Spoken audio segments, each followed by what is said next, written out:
Hello students, welcome back to Aryan पढ़ाकू. I am your mathematics mentor Tushar Kant. I hope आप लोगों ने case studies का first part जरूर देखा होगा.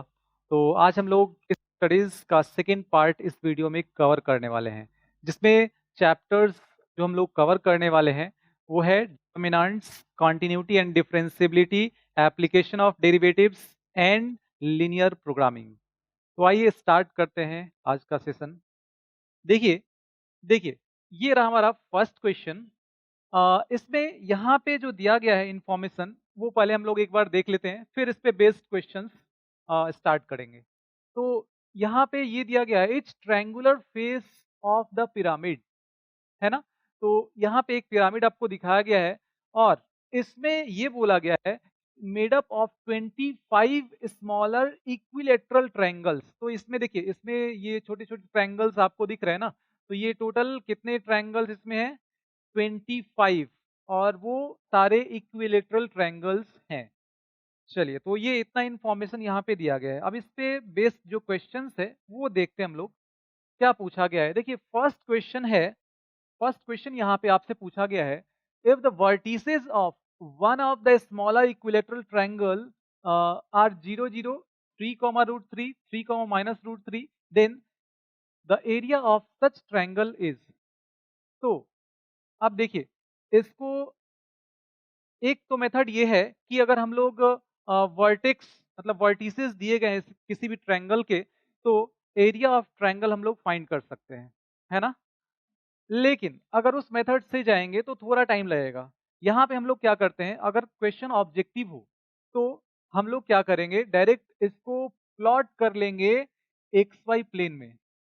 तो इससे आप फटाफट आंसर दे पाएंगे. अब देखिए, 0 0 यहाँ पे हो जाएगा, 3 कॉमा रूट 3 इधर हो जाएगा, 3 कॉमा रूट 3, एंड ये हो जाएगा 3 कॉमा माइनस रूट 3.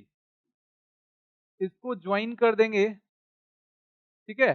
तो ये हो जाएगा रूट 3 और ये डिस्टेंस भी हो जाएगा रूट 3, मतलब ये हो गया 2 रूट 3. तो अब आपसे पूछा गया है कि एरिया क्या होगा, है ना. Area of such triangle is. तो इसका ये इक्विलेटरल ट्रायंगल है और इसका साइड लेंथ आपको मिल गया 2 रूट 3. तो एरिया क्या हो जाएगा? रूट 3 अपॉन 4 और इनटू साइड का स्क्वायर. तो ये आ जाएगा 4 से 4 कैंसिल, ये हो जाएगा 3 रूट 3. तो देखिए, इससे आप बहुत ही कम समय में आंसर दे पाएंगे. अगर इस तरीके से करेंगे तो आपको तुरंत आंसर मिल जाएगा. और आप चाहें तो इसको डिटर्मिनेंट फॉर्म में, ये जो फॉर्मूला होता है उसको भी यूज करके कर सकते हैं. ये फॉर्मूला है x1 x2 x3 y1 y2 y3 1 1 1, है ना. इससे मिल जाएगा. देखिए, तो यहाँ पे थर्ड ऑप्शन करेक्ट हो जाएगा. चलिए देखते हैं next question. The area of a face of the pyramid is. तो एरिया जो होगा, जो फेस ऑफ पिरामिड है उसका एरिया पूछा गया है, क्या होगा. तो देखिए, क्लियर है कि 25 ट्रायंगल्स, छोटे छोटे ट्रायंगल्स हैं उसमें, है ना. तो एक ट्रायंगल का एरिया अभी हम लोग यहाँ पे फाइंड कर चुके हैं. कितना आया था? 3 रूट 3 आया था. तो 3 रूट 3 इसमें मल्टीप्लाई कर लेंगे 25 से. ऐसे 25 ट्रायंगल्स इसमें है, तो ये आ जाएगा 75 रूट 3. तो देखिए, यहाँ पे थर्ड ऑप्शन करेक्ट होगा. ठीक है. चलिए अब देखते हैं next question. The length of altitude of a smaller equilateral triangle is. तो स्मॉलर इक्विलेटरल ट्रायंगल जो है उसका अल्टीट्यूड का लेंथ क्या होगा. तो साइड लेंथ साइड लेंथ यहाँ पे हम लोग देख लेते हैं. देखिए, ये हम लोग कैसे फाइंड करेंगे, इसके लिए ये था, है ना, ये लेंथ 2 रूट 3 था. ठीक है, मतलब साइड लेंथ 2 रूट 3 था. तो हाइट हाइट क्या हो जाएगा? ये आ जाएगा रूट 3 अपॉन 2 और इनटू ये साइड लेंथ हो जाएगा. तो ये कैंसिल हो जाएगा और ये आ जाएगा 3, मतलब 3 यूनिट्स हो जाएगा. इसका हाइट जो होगा वो 3 यूनिट्स हो जाएगा. देखिए, तो सेकेंड ऑप्शन यहाँ पे करेक्ट होगा। तो देखते हैं अब नेक्स्ट क्वेश्चन। देखिए, इसमें ये दो वर्टिसेस दिए गए हैं, ये इक्विलेटरल ट्रायंगल यहाँ पे लिया गया है और इसके दो वर्टिसेस दिए गए हैं। तो इस क्वेश्चन को आप इस तरीके से कर सकते हैं, थर्ड वर्टेक्स x, y लेके और एरिया ऑफ ट्रायंगल का जो फॉर्मूला है वो यूज करके यहाँ पे हम लोग कर सकते हैं, ठीक है। लेकिन वो थोड़ा सा लंबा रास्ता हो जाएगा। हम लोग क्या करते हैं, फटाफट इसको XY प्लेन में पॉइंट को लोकेट कर लेते हैं, तो इससे आपको जल्दी आंसर मिल जाएगा। तो ये हो जाएगा 2,4 और ये हो जाएगा 2,6, इन दोनों को ज्वाइन कर देंगे। अब देखिए, जो इक्विलेटरल ट्रायंगल होगा वो कुछ इस तरह से होगा कि इस वर्टेक्स से जब यहाँ परपेंडिकुलर ले लेंगे तो ये मिड पॉइंट हो जाएगा और इसका कोऑर्डिनेट क्या आ जाएगा 2,5, है ना। एक्स कोऑर्डिनेट तो इस पे चेंज होने वाला है नहीं, तो 2 ही रहेगा। वाई कोऑर्डिनेट 6 और +4/2 5 हो जाएगा। अब देखिए, ये डिस्टेंस अगर मिल जाता है तो इस पॉइंट का कोऑर्डिनेट हम लोग लिख सकते हैं, एक्स कोऑर्डिनेट लिख सकते हैं, है ना। और वाई कोऑर्डिनेट भी अगर जरूरत हो तो वो भी हम लोग लिख सकते हैं यहाँ पे। तो देखिए, यहाँ पे करना क्या है, आपको इसका हाइट फाइंड कर लेना है। तो इसका हाइट कैसे फाइंड करेंगे, तो इसका हाइट होता है √3/2 और इनटू साइड लेंथ। तो साइड लेंथ क्या हो जाएगा, देखिए ये टोटल है 6 यहाँ तक और ये हो गया 4, मतलब ये 2 हो जाएगा। तो ये हो गया 2, इसका मतलब ये मिल जाएगा √3, तो ये हो गया √3। तो इस पॉइंट का एक्स कोऑर्डिनेट, इस पॉइंट का एक्स कोऑर्डिनेट आपको मिल जाएगा 2 और प्लस √3 और इस तरह से वाई कोऑर्डिनेट लिख सकते हैं। लेकिन यहाँ पे अपना काम इससे हो गया, x is equal to 2 plus √3। देखिए, x इक्वल्स यहाँ पे x इक्वल्स 2 प्लस √3, मतलब थर्ड ऑप्शन करेक्ट होगा। तो इस तरीके से करने पे देखिए फटाफट आपको आंसर मिल जाता है। देखिए, यहाँ पे थर्ड ऑप्शन करेक्ट है। चलिए आगे बढ़ते हैं अब। तो देखते हैं नेक्स्ट क्वेश्चन। देखिए, इसमें क्या दिया गया है, ए, बी और सी, ये 3 पॉइंट लिए गए हैं और ये दिया गया यहाँ पे एक कंडीशन यहाँ पे है 1/a प्लस 1/b इक्वल्स 1। तो अब ये 3 पॉइंट्स जो हैं इनके बारे में यहाँ पे कुछ इन्फॉर्मेशन दिया गया है। चलिए, तो हम यहाँ पे देखते हैं। सबसे पहले एरिया ऑफ ट्रायंगल, इन तीनों पॉइंट को लेके एरिया ऑफ ट्रायंगल फाइंड करते हैं। तो एरिया ऑफ ट्रायंगल क्या आ जाएगा 1/2 और ये हो जाएगा x1 x2 x3, मतलब a 0 1 और y1 y2 y3 0 b और ये हो जाएगा 1 1 1 एंड 1 एंड ये आ जाएगा 1/2 और यहाँ पे अगर हम लोग a लेते हैं तो ये आ जाएगा b-1।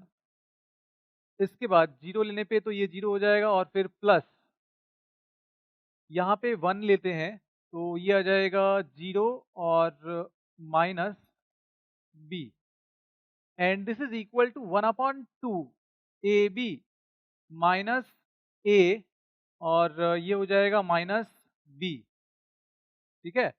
तो अब जो इंफॉर्मेशन यहाँ पे दिया गया है वो है 1/a प्लस 1/b। तो यहाँ पे ए बी एलसीएम ले लेते हैं तो ये आ जाएगा b plus a and this is equal to 1। तो अब यहाँ पे b प्लस a इक्वल्स मिल जाएगा ए बी, है ना। तो ए बी के जगह पे इसको पुट कर लेते हैं तो ये आ जाएगा b plus a minus a minus b, ये कैंसिल होगा यहाँ पे माइनस ए प्लस ए और माइनस बी प्लस बी, तो ये आ जाएगा 0। मतलब एरिया ऑफ ट्रायंगल 0 आने का मतलब हो गया कि ये तीनों पॉइंट्स कोलिनियर हैं। तो थर्ड ऑप्शन यहाँ पे करेक्ट होगा। देखिए, थर्ड ऑप्शन करेक्ट हो जाएगा। चलिए, तो अब आगे बढ़ते हैं और देखते हैं नेक्स्ट क्वेश्चन। देखिए, ये रहा हमारा नेक्स्ट क्वेश्चन। इसमें इंफॉर्मेशन क्या क्या दिया गया है पहले हम लोग देख लेते हैं और फिर इस पे बेस्ड क्वेश्चंस देखते हैं। The determinant of a square matrix A is the sum of product of the elements of any row or column with their corresponding cofactors. For example यहाँ पे लिया गया है, जैसे कोई भी एलिमेंट लेते हैं A11 किसी पर्टिकुलर रो या कॉलम से, तो A11 और इसका कॉरेस्पॉन्डिंग कोफैक्टर कैपिटल A11, तो इन दोनों का प्रोडक्ट, इसी तरह से A12 कैपिटल A12 A13 और कैपिटल A13, तो इनका प्रोडक्ट जो है और इसका सम, ये ऑलवेज आपको डिटर्मिनेंट ऑफ ए का वैल्यू दे देगा। ठीक है, चलिए तो अब इस पे बेस्ड क्वेश्चंस देखते हैं हम लोग। तो ये रहा हमारा फर्स्ट क्वेश्चन। देखिए, find the sum of the cofactors of all the elements of this. तो यहाँ पे कोफैक्टर्स देखते हैं हम लोग, मतलब सी या फिर ए भी लिख सकते हैं, C11। तो C11 यहाँ पे क्या आ जाएगा, C11 हो जाएगा, देखिए -1 टू द पावर 1 + 1, यहाँ पे फॉर्मूला है CIJ। देखिए इसको C या फिर AIJ ऐसा भी लिखते हैं, तो इन दोनों में से कोई भी लिख सकते हैं। यहाँ पे होता है -1 to the power I + J और MIJ। MIJ क्या है, तो माइनर, ये माइनर है ना।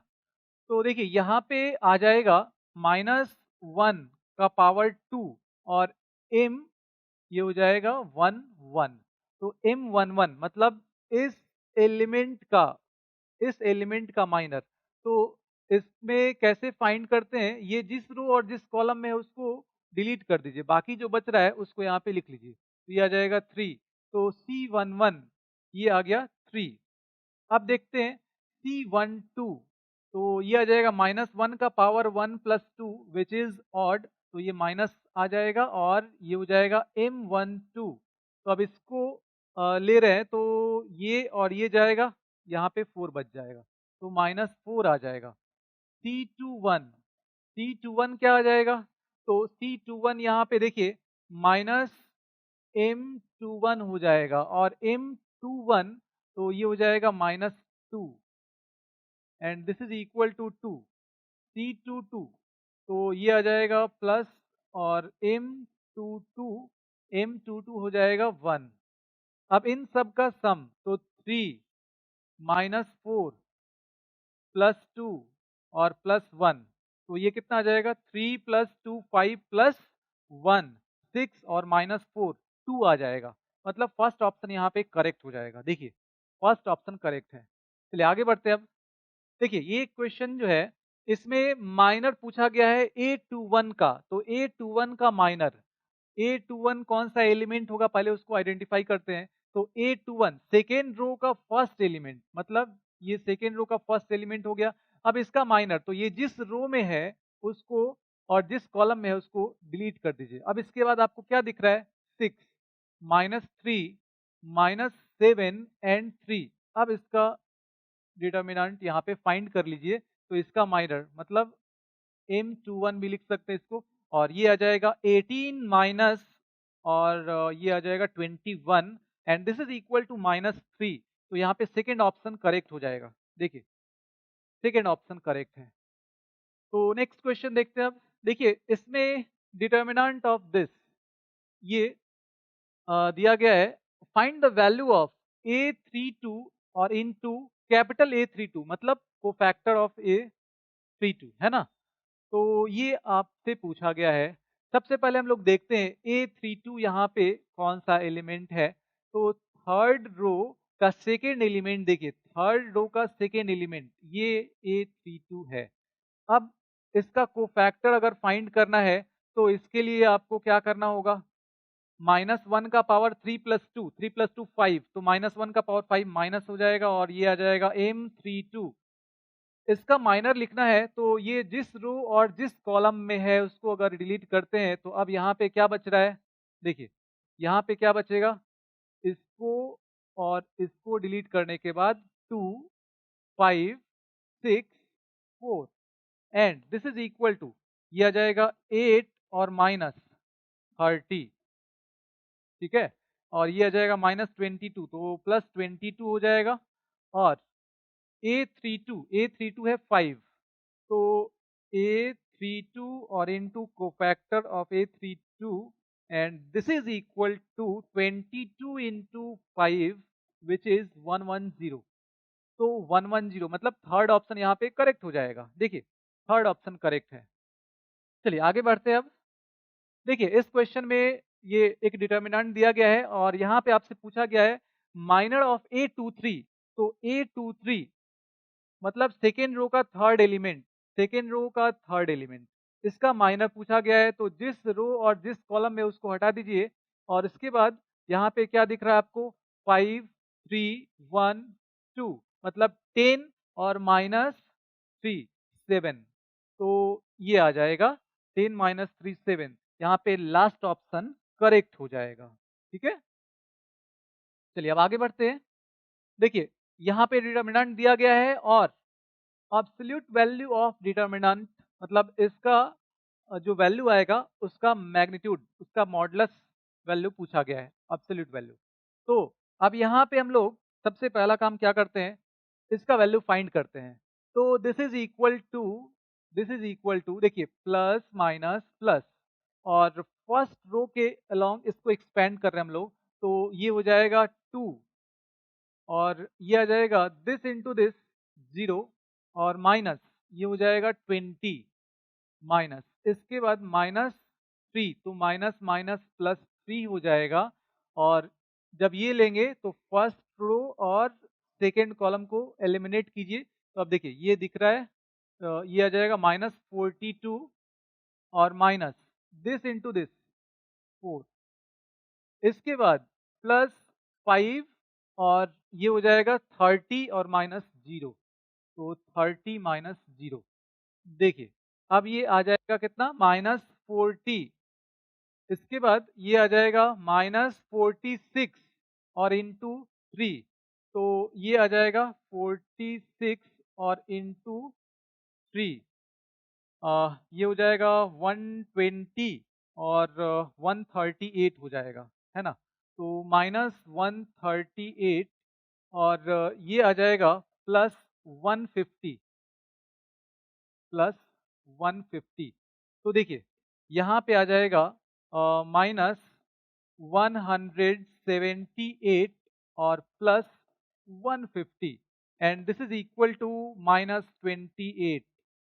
लेकिन हमसे क्या पूछा गया है, इस डिटर्मिनेंट का मैग्नीट्यूड क्या होगा, मतलब एब्सोल्यूट वैल्यू क्या होगा। तो दिस इज इक्वल टू 28, है ना। मॉड जैसे लेंगे तो ये पॉजिटिव वैल्यू दे देगा। तो अब देखिए यहाँ पे सेकेंड ऑप्शन करेक्ट हो जाएगा, सेकेंड ऑप्शन करेक्ट होगा।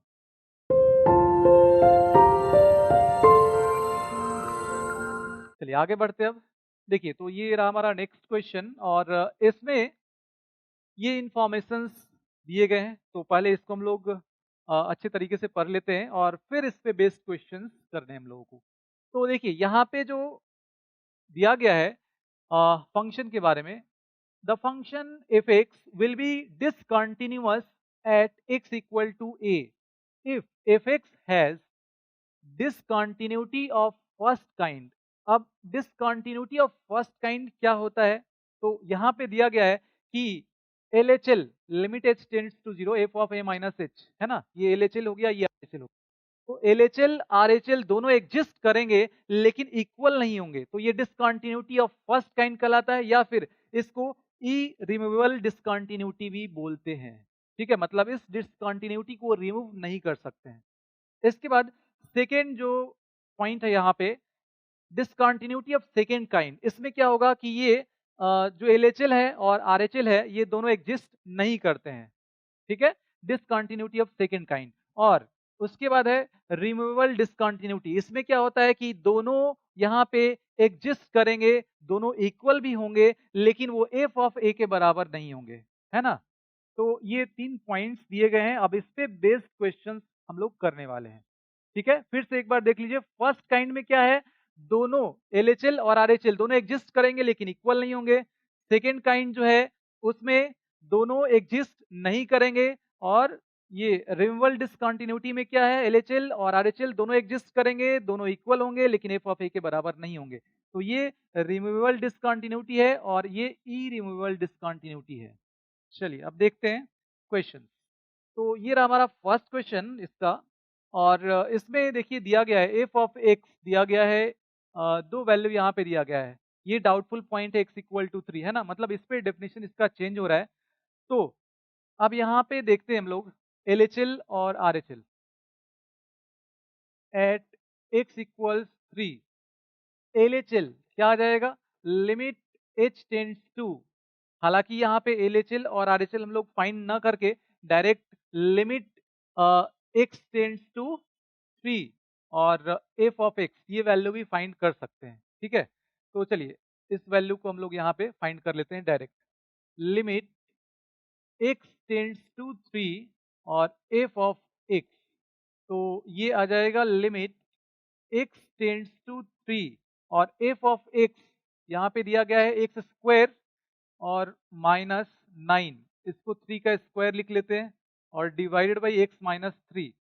एक्स 3 की तरफ अप्रोच कर रहा है, मतलब ये एग्जैक्टली 3 नहीं हो रहा है। तो देखिए यहाँ पे दिया गया है एक्स जब 3 नहीं होगा तो एफ एक्स का वैल्यू ये हो जाएगा, तो इसलिए यहाँ पे एफ एक्स को इससे रिप्लेस किया गया है।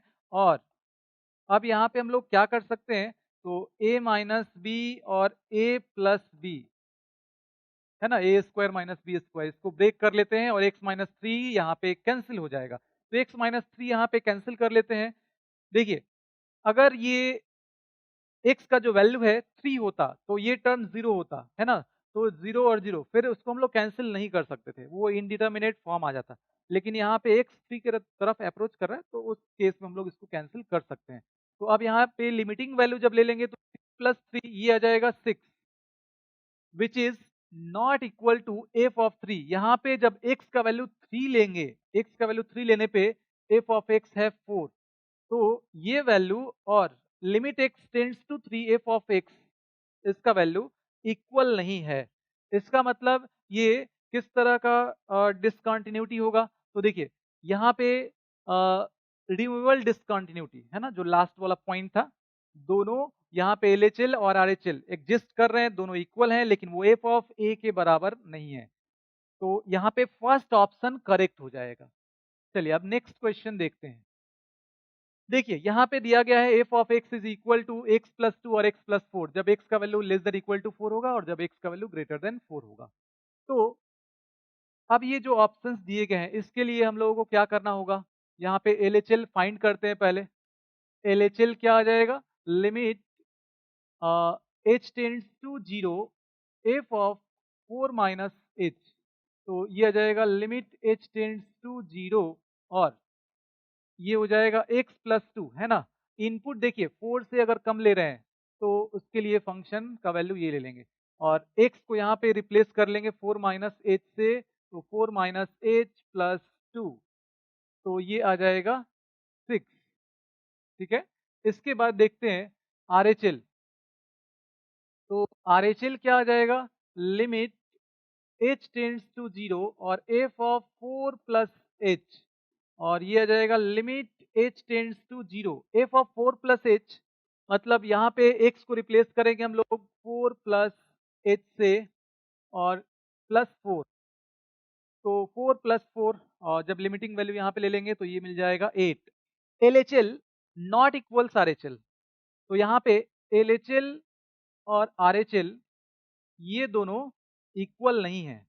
तो ये तीनों जो पॉइंट दिया गया था उसमें से किसको सेटिस्फाई कर रहा है ये, तो देखिए LHL और RHL जब इक्वल नहीं है मतलब फर्स्ट काइंड है ना, डिसकंटिन्यूटी ऑफ फर्स्ट काइंड, दोनों एग्जिस्ट कर रहे हैं लेकिन दोनों इक्वल नहीं है, तो यहाँ पे ई रिमूवेबल डिसकंटिन्यूटी हो जाएगा या डिसकंटिन्यूटी ऑफ फर्स्ट काइंड। तो यहाँ पे देखिए थर्ड ऑप्शन दिया गया है, थर्ड ऑप्शन करेक्ट हो जाएगा।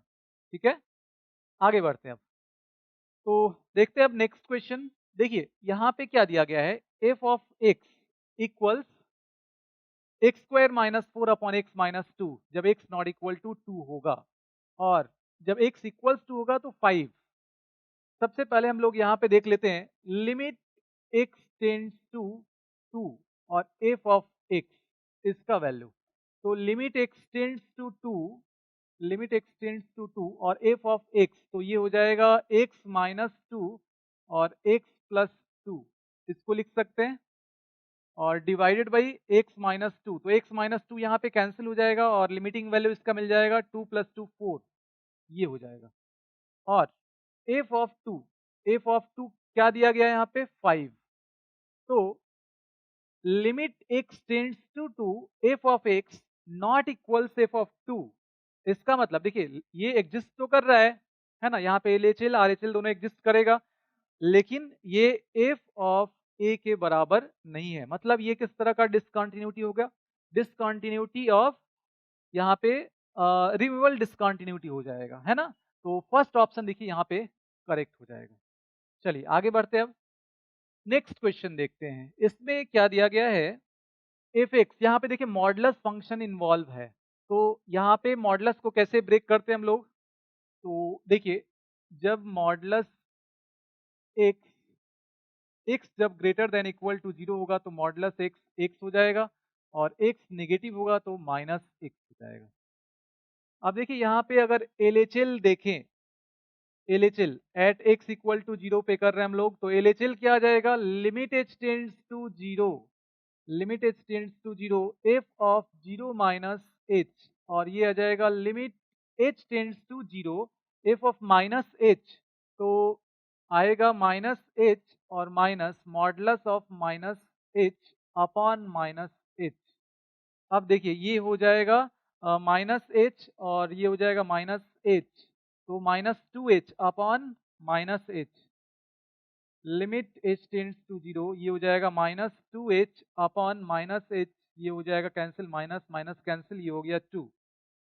RHL, RHL क्या आएगा, लिमिट h टेंड्स टू 0, और अब यहाँ पे ये हो जाएगा f of 0 plus h, and this is equal to limit h tends to 0 और f ऑफ h, तो आ जाएगा h और माइनस मॉडुलस ऑफ h, वो भी h हो जाएगा अपॉन h।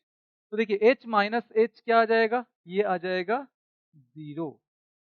ठीक है, यहाँ पे एक कंफ्यूजन हो सकता है तो उसको क्लियर कर लेते हैं हम लोग। देखिए h माइनस h 0 हो जाएगा, यहाँ h अप्रोचेस टू 0 है ना, तो इसलिए ये इनडिटर्मिनेट फॉर्म नहीं है, ये ध्यान रखना है। तो अब देखिए ये आ गया LHL और RHL, तो LHL यहाँ पे 2 आया है, RHL आया है 0, मतलब LHL नॉट इक्वल्स RHL, तो LHL और RHL इक्वल नहीं है। इसका मतलब ये डिसकंटिन्यूटी ऑफ फर्स्ट काइंड है, मतलब इरिमूवेबल डिसकंटिन्यूटी है, तो थर्ड ऑप्शन यहाँ पे करेक्ट हो जाएगा। चलिए आगे बढ़ते हैं, अब देखते हैं नेक्स्ट क्वेश्चन। देखिए यहाँ पे एफ एक्स दिया गया है e to the power x minus 1 divide by log 1 plus 2x, जब x नॉट इक्वल टू 0 होगा और जब x इक्वल टू 0 होगा तो 7।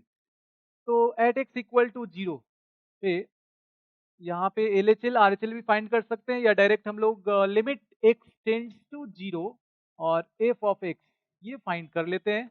Limit x tends to 0 f of x यहाँ पे हो जाएगा e to the power x minus 1 divided by log 1 plus 2x, and this is equal to limit x tends to 0 e to the power x minus 1। अब यहाँ पे थोड़ा सा हम लोग लिमिट का कॉन्सेप्ट यूज करेंगे, तो डिवाइडेड बाई x से डिवाइड कर लेंगे और यहाँ भी x से डिवाइड करेंगे, लेकिन यहाँ पे देखिए 2x है ना, 1 प्लस 2x, तो यहाँ पे इसके साथ साथ देखिए ये x और ये x बैलेंस है, ये दोनों कैंसिल हो जाएंगे, तो कोई दिक्कत नहीं। अब यहाँ पे सिर्फ 2 से आपको मल्टीप्लाई करना होगा और उसको बैलेंस करने के लिए यहाँ पे 2 लिखना होगा, ठीक है। और limit x tends to 0 e to the power x minus 1 divided by x, इसका वैल्यू हो जाता है 1, और लिमिट x टेंड्स टू 0, जब x टेंड्स टू 0 तो 2x टेंड्स टू 0 हो जाएगा, और ये log 1 plus 2x upon 2x ये भी हो जाएगा 1। तो अब यहाँ पे आपको मिल जाएगा ये 1 ये 1 2, 1 अपॉन 2 हो जाएगा, तो इसका वैल्यू आ गया 1 अपॉन 2, और f ऑफ 0 का वैल्यू आ गया 7। तो देखिए limit x tends to 0 f of x not equals f of 0, इसका मतलब ये रिमूवेबल डिसकंटिन्यूटी है ना। इसका मतलब क्या हो गया, LHL RHL दोनों एग्जिस्ट कर रहे हैं, दोनों इक्वल हैं, लेकिन f ऑफ a के बराबर नहीं है। तो अब यहाँ पे थर्ड ये लास्ट ऑप्शन करेक्ट हो जाएगा, है ना, if has removal discontinuity, last option correct. तो अब देखते हैं नेक्स्ट क्वेश्चन। देखिए इसमें दिया गया है y is equal to f of u is a differentiable function of u and u is equal to g of x is a differentiable function of x, y is equal to f of gx is differentiable function of x, और यहाँ पे ये दिया गया है dy upon dx is equal to dy upon du और into du upon dx, इसको हम लोग चेन रूल बोलते हैं। ये आप लोगों को पहले से पता भी होगा, तो इसमें कुछ खास इन्फॉर्मेशन है नहीं हमारे लिए। हम लोग सीधे आगे बढ़ते हैं, अब क्वेश्चन पे आते हैं। देखिए यहाँ पे cos रूट x मतलब फंक्शन ऑफ फंक्शन, है ना, जिसका हम लोग जो डेरिवेटिव फाइंड करते हैं उसमें चेन रूल यूज करते हैं, जैसा कि अभी हम लोग देख रहे थे। तो देखिए यहाँ पे जब डिफरेंशिएट करना होगा, इसको हम लोग मान लेते हैं y cos रूट x है, तो dy अपॉन dx जब हम लोग लिखेंगे तो इसमें करना क्या होगा, सबसे पहले आपको तो cos रूट x और इसको डिफरेंशिएट करना होगा, जो इसका आर्गुमेंट है, जो इसका एंगल दिख रहा है आपको रूट x, इसके रिस्पेक्ट में, और फिर रूट x का x के रिस्पेक्ट में हम लोग कर सकते हैं, तो यहाँ पे dx आ गया, ठीक है। और इसका डेरिवेटिव क्या हो जाएगा, तो माइनस साइन रूट x और इसका हो जाएगा 1/2 रूट x, तो आ जाएगा minus sine root x upon 2 root x। तो यहाँ पे फर्स्ट ऑप्शन करेक्ट हो जाएगा, देखिए फर्स्ट ऑप्शन करेक्ट है। आगे बढ़ते हैं अब। देखिए यहाँ पे 7 to the power x plus 1/x दिया गया है, तो ये हो गया y dy upon dx, dy upon dx क्या हो जाएगा, तो इसमें जब इसका डेरिवेटिव फाइंड करेंगे तो देखिए यहाँ पे जो बेस है वो कांस्टेंट है और ये पावर जो है वेरिएबल, तो a to the power x इस फॉर्म में है। a to the power x का होता है a to the power x into log a, तो इसका डेरिवेटिव हो जाएगा 7 टू द पावर, लेकिन इसके रिस्पेक्ट में पहले कर रहे हैं, इसका फिर लास्ट में x के रिस्पेक्ट में लिखना होगा चेन रूल से, तो ये आ जाएगा x प्लस 1/x और इंटू लॉग 7। इसके बाद अब जब इसका करेंगे x के रिस्पेक्ट में, तो यह आ जाएगा x का x के रिस्पेक्ट में 1 और 1/x का माइनस 1/x स्क्वायर, तो ये आंसर हो जाएगा। अब देखते हैं इसमें से कौन सा ऑप्शन करेक्ट है। इसको पहले इस तरह से लिख लेते हैं, x square minus 1/x square, ये हो जाएगा, और into 7 to the power x plus 1/x और इंटू लॉग 7, तो x square minus 1/x square और 7 to the power x plus 1/x और इंटू लॉग 7। हाँ, तो यहाँ पे फर्स्ट ऑप्शन करेक्ट है, देखिए फर्स्ट ऑप्शन यहाँ पे करेक्ट है। आगे बढ़ते हैं। देखिए यहाँ पे जो फंक्शन दिया गया है y इज इक्वल टू, इसको हम लोग सिंप्लीफाई कर लेते हैं पहले, तो 1 माइनस कॉस थीटा, ये होता है 2 साइन स्क्वायर थीटा अपॉन 2, तो ये हो जाएगा 2 sine square x upon 2 divided by 2 cos square x upon 2 and this is equal to, ये हो जाएगा under root 10 square x upon 2। तो अब यहाँ से मॉडुलस ऑफ 10x अपॉन 2 ऐसा आएगा, लेकिन यहाँ पे कुछ ऐसा कंडीशन वगैरह नहीं दिया गया है, तो जनरली हम लोग अभी यहाँ पे पॉजिटिव वैल्यू ले लेते हैं, तो 10x अपॉन 2 ये हो जाएगा, और dy अपॉन dx ये जब फाइंड करना होगा तो इसका जो एंगल है उसके रिस्पेक्ट में पहले आपको लिखना होगा, तो 10x अपॉन 2 का x अपॉन 2 के रिस्पेक्ट में और फिर x अपॉन 2 का x के रिस्पेक्ट में करेंगे, तो इसका आ जाएगा सेक स्क्वायर x अपॉन 2 और ये आ जाएगा 1/2, ठीक है। तो 1/2 sec square x upon 2, first option देखिए यहाँ पे करेक्ट हो जाएगा, फर्स्ट ऑप्शन करेक्ट। आगे बढ़ते हैं। देखिए यहाँ पे y दिया गया है, dy upon D x find करना है हम लोगों को, तो डायरेक्ट यहाँ पे dy अपॉन डी एक्स लिखते हैं। 1/b कांस्टेंट है, उसको बाहर रखेंगे। इसके बाद tan inverse x upon b, इसका फाइंड करना है डेरिवेटिव, तो tan इनवर्स x का होता है 1/1 प्लस एक्स स्क्वायर, तो इसका हो जाएगा 1/1 प्लस एक्स अपॉन बी का होल स्क्वायर, ठीक है। और यहाँ पे 1/a, हाँ, अभी एक्स अपॉन बी का भी करना है, तो इंटू यहाँ पे 1/b भी हो जाएगा, ठीक है। क्यों? क्योंकि x अपॉन बी के रिस्पेक्ट में ये लिखा गया है। अब x अपॉन बी का x के रिस्पेक्ट में करेंगे चेन रूल से, तो इस तरह से यहाँ पे आ जाएगा 1/a, और tan inverse x upon a है तो 1/1 प्लस ये हो जाएगा एक्स स्क्वायर अपॉन ए स्क्वायर, और फिर x अपॉन a का करेंगे x के रिस्पेक्ट में, तो इंटू 1/a भी आएगा। अब देखिए यहाँ पे क्या हो जाएगा, 1/b और 1/b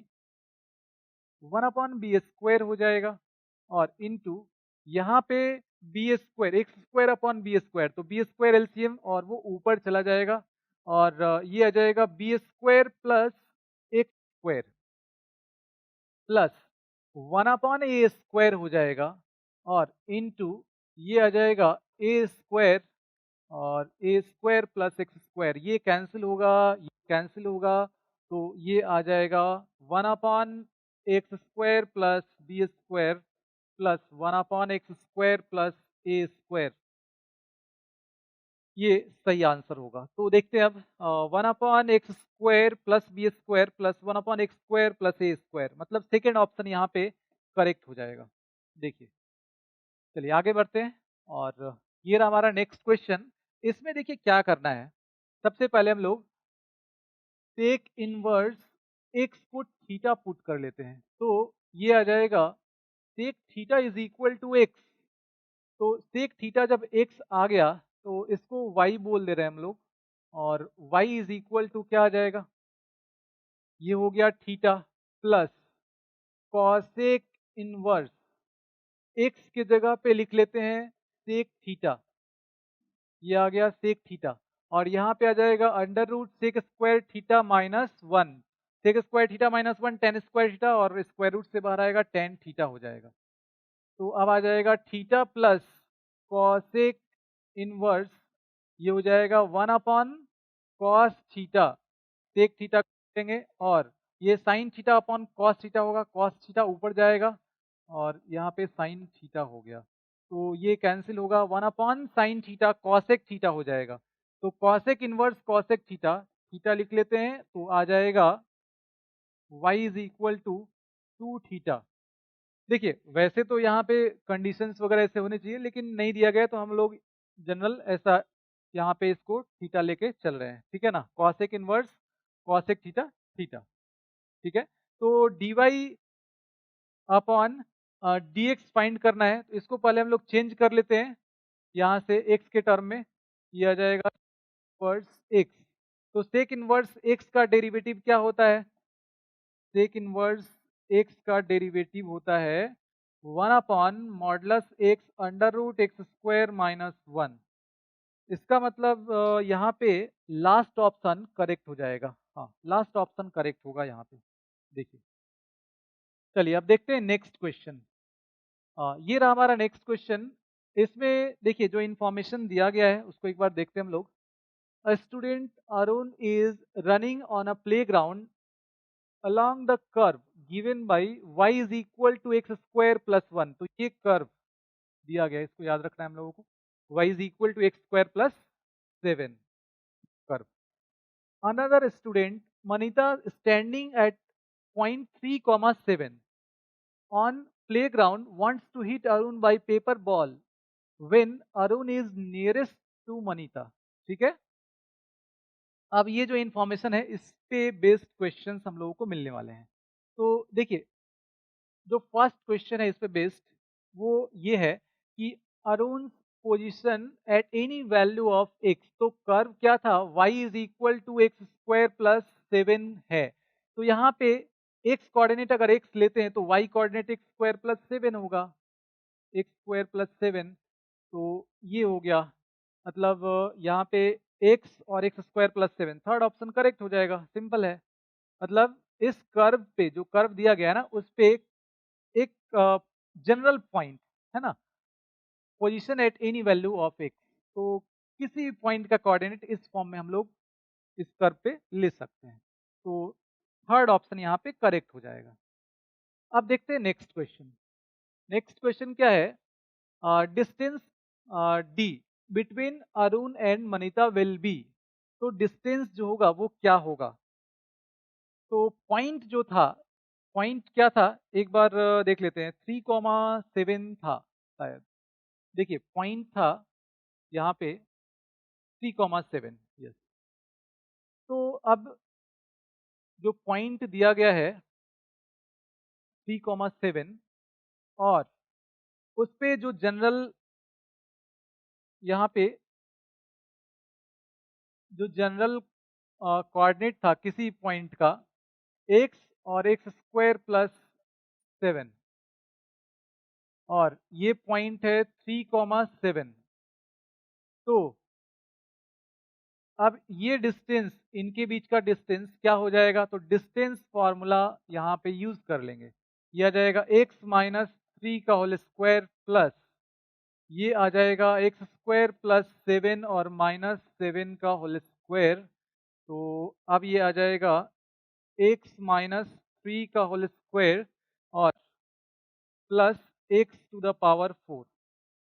तो थर्ड ऑप्शन यहाँ पे करेक्ट हो जाएगा। देखिए थर्ड ऑप्शन करेक्ट है। आगे बढ़ते हैं अब। देखिए next question, for which real values of x first derivative of D square. तो डी स्क्वायर यहाँ पे फाइंड करना होगा। मतलब डी, देखिए डी यहाँ पे आपको मिला था स्क्वायर रूट के अंदर x माइनस 3 का होल स्क्वायर और plus x to the power 4। तो डी स्क्वायर आ जाएगा, डी स्क्वायर हो जाएगा x माइनस 3 का होल स्क्वायर और plus x to the power 4। और इसका फर्स्ट डेरिवेटिव बोल रहा है कि x के किस वैल्यू के लिए वैनिश कर रहा है, मतलब कहाँ पे फर्स्ट डेरिवेटिव जीरो हो रहा है। तो इसके लिए आपको क्या करना होगा, इसको डिफ्रेंशिएट कर लेते हैं पहले विथ रिस्पेक्ट टू x। तो इसको डिफ्रेंशिएट करेंगे तो यह आ जाएगा 2 into x minus 3 plus 4 x cube, ये आ जाएगा। अब यहाँ पे इसका वैल्यू अगर जीरो करते हैं तो this is equal to zero. तो यहाँ से आपको मिल जाएगा 4x क्यूब और प्लस ये हो जाएगा 2 और into x minus 3 equals zero. तो 2 कॉमन कर लेते हैं, उस तरफ जीरो है तो यह आ जाएगा 2x क्यूब और plus x minus 3 equals zero. तो यहाँ पे x के जगह पे 1 जब पुट करते हैं तो देखिए 2 प्लस 1 3 माइनस 3 जीरो सेटिस्फाई कर रहा है। तो x माइनस 1 इसका एक फैक्टर हो जाएगा, x माइनस 1 एक फैक्टर हो जाएगा। अब इसको जब डिवाइड करेंगे तो दूसरा जो मिलेगा वो आप फाइंड कर सकते हैं, है ना। डिवाइड करने के बाद आपको मिल जाएगा दूसरा जो फैक्टर मिलेगा। तो यहाँ पे दूसरा जो ब्रैकेट होगा उसमें क्वाड्रेटिक मिलेगा, है ना, लीनियर और इनटू क्वाड्रेटिक, तो क्यूबिक मिल जाएगा। तो वो जो क्वाड्रेटिक होगा उसका डिस्क्रिमिनेंट वो निगेटिव होगा। तो उसका डिस्क्रिमिनेंट जब निगेटिव होगा तो उसके रूट्स इमेजिनरी होंगे, मतलब वहां से आपको कोई रियल वैल्यू नहीं मिलने वाला है। इसका मतलब ये हो गया कि x माइनस 1 इक्वल्स जीरो, तो x इक्वल्स 1। तो सिर्फ और सिर्फ एक वैल्यू ऐसा यहाँ पे मिल रहा है x का जिसपे ये फर्स्ट डेरिवेटिव इसका जीरो हो रहा है और वो है 1। तो फर्स्ट ऑप्शन देखिए यहाँ पे करेक्ट हो जाएगा, फर्स्ट ऑप्शन करेक्ट। आगे बढ़ते हैं अब। देखिए find the position of Arun when Manita will hit the paper ball. तो यहाँ पे आपको क्या फाइंड करना है, अब देखिए डी स्क्वायर ये आया है एक्स माइनस 3 का होल स्क्वायर और plus x to the power 4। तो जब सबसे नजदीक, मतलब उन दोनों पॉइंट के बीच का डिस्टेंस जब सबसे कम होगा तो उस केस में वो हिट करेगी, है ना। तो अब यहाँ पे क्या करना होगा, जो फर्स्ट डेरिवेटिव आया था, फर्स्ट डेरिवेटिव जो आया था इसका मिनिमम वैल्यू, मतलब यहाँ से हम लोग फाइंड कर लेंगे कि मिनिमम वैल्यू कब मिलेगा एक्स के किस वैल्यू के लिए।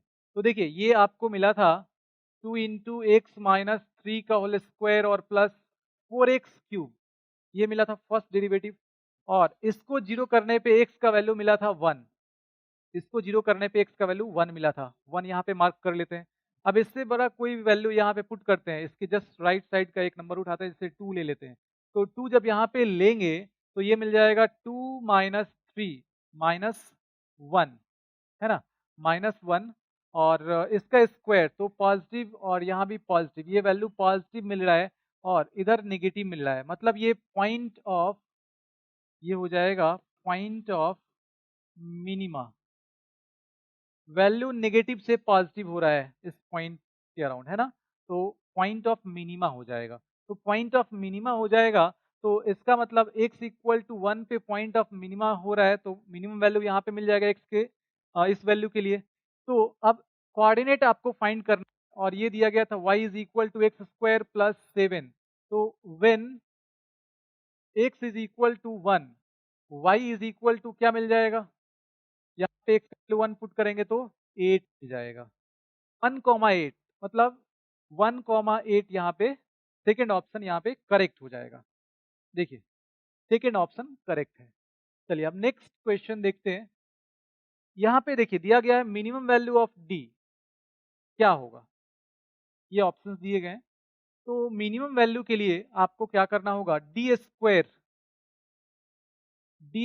का मिनिमम वैल्यू क्या होगा, तो डी स्क्वायर का मिनिमम वैल्यू जब x का वैल्यू 1 लेंगे तो आपको मिलेगा, और डी स्क्वायर क्या था, एक्स माइनस थ्री का होल स्क्वायर, अभी डी स्क्वायर पहले लिख लेते हैं, और plus x to the power 4 था। अब डी स्क्वायर का मिनिमम वैल्यू यहाँ पे लिखते हैं, डी स्क्वायर मिनिमम, तो ये हो जाएगा एक्स का वैल्यू जब 1 ले लेंगे तो मिनिमम मिल रहा था, तो ये आ जाएगा 1 का पावर 4, तो 2 का स्क्वायर, 2 का स्क्वायर 4 और ये 1 5 हो जाएगा, तो डी मिनिमम यहाँ पे मिल जाएगा स्क्वायर रूट ऑफ 5। इसका मतलब लास्ट ऑप्शन करेक्ट हो जाएगा। देखिए लास्ट ऑप्शन यहाँ पे करेक्ट है।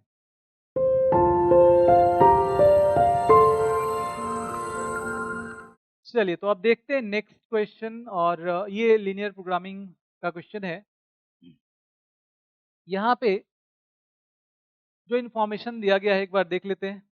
Late R be the feasible region convex polygon for a linear programming problem and Z is equal to a x plus b y be the objective function when Z has an optimal value. Optimal value का मतलब minimum या फिर maximum, where the variables x and y are subject to constraints described by linear inequalities. This optimal value must occur at corner point of the feasible region. ठीक है, अब ये information जो दिया गया है इस पे बेस्ड क्वेश्चंस हम लोग आगे देखने वाले हैं। तो देखिए फर्स्ट क्वेश्चन क्या है, objective function of a LPP, objective function of a LPP is a constant. तो ये बिल्कुल गलत है, कांस्टेंट तो नहीं होगा ना। ऑब्जेक्टिव फंक्शन जो होता है Z is equal to x plus b y, तो ये कांस्टेंट नहीं होता है, इसका वैल्यू मतलब अलग अलग जो कॉर्नर पॉइंट्स हम लोग लेंगे तो अलग अलग मिलेगा। A function to be optimized, हाँ ये बिल्कुल सही है। A function to be optimized मतलब ये एक्स प्लस बी वाई जो होता है या जेड जो है, इसी को मिनिमाइज या मैक्सिमाइज करना रहता है क्वेश्चन में। तो यहाँ पे करेक्ट आंसर हो जाएगा सेकेंड, है ना, बी। देखिए चलिए अब नेक्स्ट क्वेश्चन देख लेते हैं। Which of the following statement is correct. तो फर्स्ट जो स्टेटमेंट है वो है एवरी लीनियर प्रोग्रामिंग प्रॉब्लम, मतलब every LPP has at least one optimal solution. तो कोई जरूरी नहीं है कि एक ऑप्टिमल सॉल्यूशन मतलब मैक्सिमम या मिनिमम एक कम से कम मैक्सिमम या मिनिमम वैल्यू मिलेगा ही, ऐसा कोई जरूरी नहीं है। अगर रीजन अनबाउंडेड हो जाए तो वहां पे मिल भी सकता है और नहीं भी मिल सकता है, ठीक है। तो फर्स्ट स्टेटमेंट जो है वो करेक्ट नहीं है। सेकंड देखते हैं, every LPP has a unique optimal solution, ये तो बिल्कुल ही नहीं है। If an LPP has two optimal solutions then it has infinitely many solutions. Yes, ये बिल्कुल सही है। देखिए, जैसा कि पता है आप लोगों को कि अगर दो कॉर्नर पॉइंट पे सेम मैक्सिमम वैल्यू मिल जाता है तो उन दोनों को ज्वाइन करने पे जो लाइन सेगमेंट बन रहा है उस पे जितने भी पॉइंट्स होंगे उन सारे पॉइंट्स पे जेड का मैक्सिमम वैल्यू मिलता है ना। तो इसका मतलब ऐसा कितने पॉइंट्स रहेंगे, तो इनफाइनाइट पॉइंट्स, तो इनफाइनाइटली मैनी सॉल्यूशंस, मतलब थर्ड ऑप्शन यहाँ पे करेक्ट हो जाएगा। आगे बढ़ते हैं अब। देखिए, ये रहा हमारा नेक्स्ट क्वेश्चन और इसमें क्या पूछा गया आपसे, यहाँ पे दिया गया है, ये ऑब्जेक्टिव फंक्शन दिया गया है और सब्जेक्ट टू कॉन्स्टेंट्स दिस, मतलब x greater than equal to 6, y greater than equals to, और 2x plus y greater than equals 10, x greater than equal to 0 और y greater than equal to 0। तो यहाँ पे दिया गया है कि आपको ये जो कॉन्स्टेंट्स दिए गए हैं उसमें से रिडंडेंट कॉन्स्टेंट्स जो हैं वो बताने हैं, मतलब जिसकी जरूरत नहीं है, जो नहीं भी होगा तो आपका आंसर वही आने वाला है। ऐसे कॉन्स्टेंट्स कौन कौन से हैं, तो इसके लिए सबसे पहले आपको क्या करना होगा, यहाँ पे ग्राफ ड्रॉ करना होगा। देखिए, अब ग्राफ ड्रॉ करते हैं तो ये हो जाएगा 2x प्लस वाई इक्वल्स 10। इसके लिए एक लाइन यहाँ पे हम लोग ड्रॉ कर लेंगे। तो y जब 0 ले लेंगे तो x का वैल्यू मिल जाएगा 5, और x जब 0 ले लेंगे तो y का वैल्यू मिल जाएगा 10। तो यहाँ पे पॉइंट मिल गया 5, 0 और ये पॉइंट हो गया 0, 10। ये ज्वाइन कर लिए तो ये 2x प्लस वाई इक्वल्स 10 ये हो गया, 2x प्लस वाई इक्वल्स 10। इसके बाद अब ये दिया गया है x greater than equal to 6, तो x इक्वल टू 6 का लाइन पहले यहाँ पे ड्रॉ करते हैं। ये हो गया x इक्वल्स 6, और इसके बाद है y greater than equal to 2, तो y इक्वल्स 2 का लाइन ड्रॉ कर लेते हैं। ये हो गया y इक्वल्स 2, और x equal to 0, y is equal to 0, यहाँ पे ये हो जाएगा y is equal to 0 x axis, और x इक्वल 0 y एक्सिस हो जाएगा। तो अब देखिए, जो इनइक्वालिटीज जो दिए गए हैं उसके अकॉर्डिंग हम लोग रीजन डिसाइड करना स्टार्ट करते हैं। x greater than equal to 6, मतलब x greater than equal to 6, x equal to 6 का लाइन ये हो गया, तो ये इस तरफ इंडिकेट कर रहा है। इसके बाद y greater than equal to 2, तो y greater than equal to 2 ये इसके ऊपर इंडिकेट कर रहा है ना। और ये इधर कर दिया, इसके इधर आना ही नहीं है, तो अब यहाँ कर देते हैं, ये इसके ऊपर बोल रहा है, ठीक है ना। और इक्वलिटी है तो ये लाइन जो है इस पे ले सकते हैं हम लोग। तो अब देखिए यहाँ पे जो नेक्स्ट है 2x plus y greater than equal to 0, तो ये इस प्लेन को दो पार्ट में डिवाइड कर रहा है, एक नॉन ऑरिजिन साइड और दूसरा ऑरिजिन साइड। तो 0 0 जब पुट करेंगे तो 0 प्लस 0 0 और ग्रेटर देन इक्वल टू 10, जो कि बिल्कुल ही गलत है। तो इसका मतलब इधर का पॉइंट सेटिस्फाई नहीं किया इस इक्वेशन को, तो ये इस तरफ के रीजन को इंडिकेट करेगा, है ना। ये इस तरफ के रीजन को इंडिकेट कर रहा है। और x greater than equal to 0, y greater than equal to 0, तो x greater than equal to 0 इधर हो गया, y greater than equal to 0 इधर हो गया, ठीक है। अब देखिए, यहाँ पे जो फिजिबल रीजन जो होगा वो ये बोल रहा है कि इससे इधर आना ही नहीं है, तो ये पूरा खत्म हो गया, इसकी जरूरत भी नहीं है। और इसके इधर नहीं आना है ना, ये इसके नीचे नहीं आना है।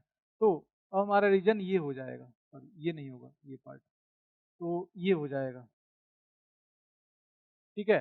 तो अब अगर ये नहीं भी दिया हो तो इसका कोई यूज तो हुआ नहीं यहाँ पे हमारे लिए। तो ये ऑब्जेक्टिव फंक्शन दिया गया है जिसको मिनिमाइज करना है, के लिए ये जो दिया गया है यही इसके अकॉर्डिंग हम लोग करने वाले हैं, है ना, सफिशियंट है। तो यहाँ पे ये एक हो गया, दूसरा ये हो गया, और तीसरा ये रिडंडेंट कॉन्स्टेंट्स हैं। मतलब यहाँ पे देखिए सेकेंड ऑप्शन करेक्ट हो जाएगा, तो सेकेंड ऑप्शन यहाँ पे करेक्ट है। अब देखते हैं नेक्स्ट क्वेश्चन। देखिए, यहाँ पे आपसे पूछा गया है ऑब्जेक्टिव फंक्शन का मिनिमम वैल्यू पूछा गया है। तो यहाँ पे जो कॉर्नर पॉइंट्स हैं, कॉर्नर पॉइंट्स वो ये हैं। कॉर्नर पॉइंट्स पे हम लोग इसका वैल्यू फाइंड करते हैं।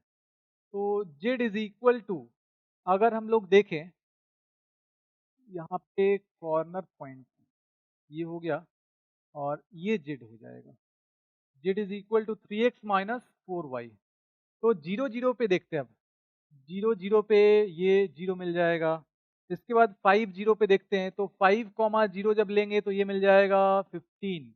इसके बाद 6 8 पे देखते हैं, 6 8 पे क्या मिल जाएगा, ये हो जाएगा 18 और ये आ जाएगा -32, है ना। तो ये कितना आ जाएगा, -14 आ जाएगा। इसके बाद ये हो जाएगा 4 10 पे 4 जब लेंगे तो ये हो जाएगा 12 और -40, तो ये आ जाएगा -28। और इसके बाद 0,8 पे देख लेते हैं, तो 0,8 पे क्या आ जाएगा, -32। तो देखिए इसमें मिनिमम ये हो रहा है, मिनिमम -32। तो -32 आपको कहाँ पे मिल रहा है, 0,8 पे मिल रहा है। तो इसका मतलब सेकेंड ऑप्शन यहाँ पे करेक्ट हो जाएगा, है ना। चलिए नेक्स्ट क्वेश्चन देख लेते हैं। The feasible reason for LPP is shown shaded in the figure, और यहाँ पे ऑब्जेक्टिव फंक्शन दिया गया है 3x माइनस 4y और मैक्सिमम वैल्यू आपसे पूछा गया है। तो इसके लिए फिर से हम लोगों को क्या करना होगा, कॉर्नर पॉइंट हो गया और जेड हो गया 3x माइनस 4y, ये हो गया। तो अब यहाँ पे जो कॉर्नर पॉइंट्स हैं 1 2 3 एंड 4, इस पे ये जेड का जो वैल्यू है फाइंड कर लेते हैं, तो ये हो जाएगा 0।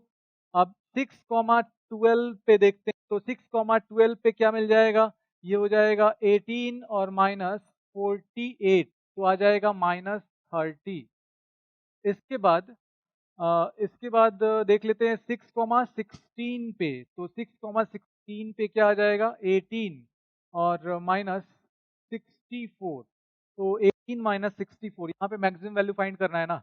हाँ, तो ये तो और कम हो जाएगा। इसके बाद देखते हैं 0,4 पे, तो 0,4 पे क्या आ जाएगा, जब 0 और 4 ले लेंगे तो ये आ जाएगा -16। मतलब यहाँ पे ये हो जाएगा मैक्सिमम वैल्यू, मैक्सिमम वैल्यू हो जाएगा 0, मतलब फर्स्ट ऑप्शन करेक्ट है। देखिए फर्स्ट ऑप्शन यहाँ पे करेक्ट है, ठीक है। तो सारे क्वेश्चन यहाँ पे हम लोग केस स्टडीज वाले कवर कर चुके हैं, और सारा चैप्टर भी हम लोगों का हो चुका है ना। 2 पार्ट में हम लोग केस स्टडीज पूरा कर चुके हैं, ठीक है। तो आप लोग ये सारे क्वेश्चंस एक बार खुद से रिवाइज कीजिए, और इसके अलावा और कुछ क्वेश्चंस भी आप लगा सकते हैं, ठीक है। और जो शॉर्टकट्स बताए गए हैं, मतलब किस तरीके से आपको सोचना है, ठीक है। जैसे कोई ऑब्जेक्टिव क्वेश्चन है तो कोई जरूरी नहीं कि वो जिस चैप्टर रिलेटेड उसी चैप्टर का कॉन्सेप्ट हम लोग यूज करके और करेंगे। आप अलग भी सोच के और कर सकते हैं, बस जल्दी और सही आंसर आपको मिलना चाहिए, ठीक है। तो ठीक है, फिर मिलते हैं फिर नेक्स्ट वीडियो में। Thank you, all the best.